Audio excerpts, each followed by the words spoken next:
Menopause is a time in a woman's life when her periods stop, and we call it menopause only after the fact when there have been no menstrual cycles for a full 12 months. So frequently women don't even know that they're in menopause until they've been in it for 1 year.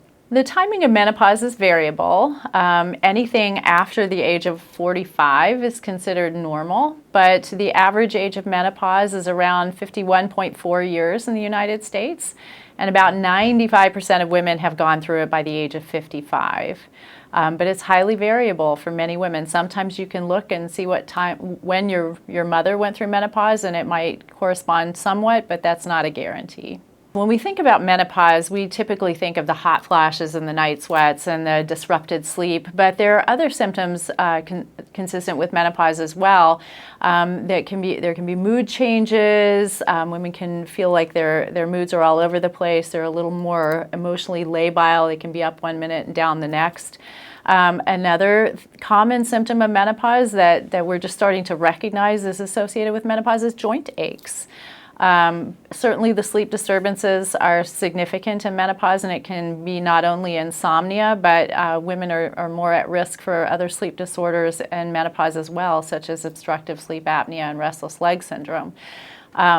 So there are many symptoms associated with menopause, and it's not just the hot flashes and the night sweats, but certainly those are the most common. We call it brain fog. So a lot of women will complain of not being able to think or remember or concentrate like they used to. They don't feel like they're at the top of their game sometimes, and that's a common complaint that I hear.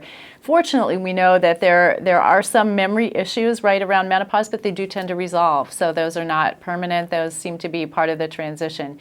We don't know for sure if that's just part of having trouble sleeping and not getting as good a night's rest, or if it really is something to do with the hormonal changes.